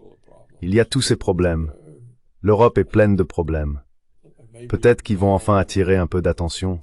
Je ne sais pas. Mais je doute qu'il y ait des troupes de l'OTAN qui marchent en Ukraine. Je ne pense pas que cela arrivera. À ce stade, je pense que ce serait la fin de l'approche conciliante de Poutine. Je ne crois pas qu'il y aurait un quelconque soutien au sein de l'administration Trump pour que des troupes de l'OTAN interviennent. Mais on ne sait jamais. Des opérations sous faux drapeaux peuvent se produire. Les médias peuvent contrôler la manière dont les gens perçoivent les choses, ou du moins en contrôler suffisamment pour influencer leur vision. Tout cela existe. Des sujets intéressants qui ne disparaîtront pas.